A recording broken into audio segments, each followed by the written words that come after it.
বনলতা সেন। কবি জীবনানন্দ দাশ।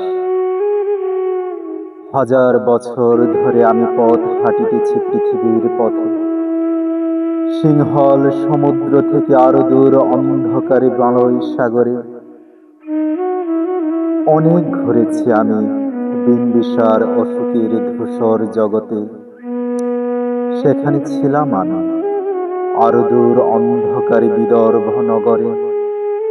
আমি ক্লান্ত প্রাণে চারিদিকে জীবনের সমুদ্র সোফেন। আমারই দুদণ্ড শান্তি দিয়েছিল নাটোরের বনলতা সেন।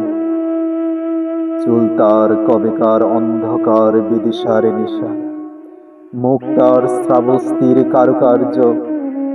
অতিদূর সমুদ্রের পর হাল ভেঙে না যে নাবিক হারাইছে দিশা।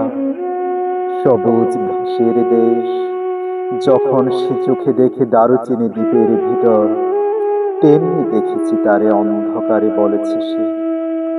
এতদিন কোথায় ছিলেন? পাখির নীড়ের মতন চোখ তুলে চাওয়া নাটোরের বনলতা সেন।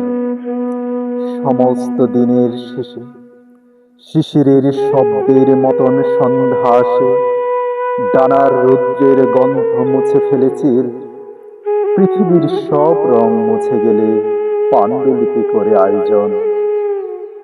তখন গল্পের তরে জোনাকির রঙে ঝিলমিল, সব পাখি ঘরে আসে, সব নদী ফুরাই জীবনের সব লেনদেন। থাকে শুধু অন্ধকারে মুখোমুখি বসিবার বনলতা সেন।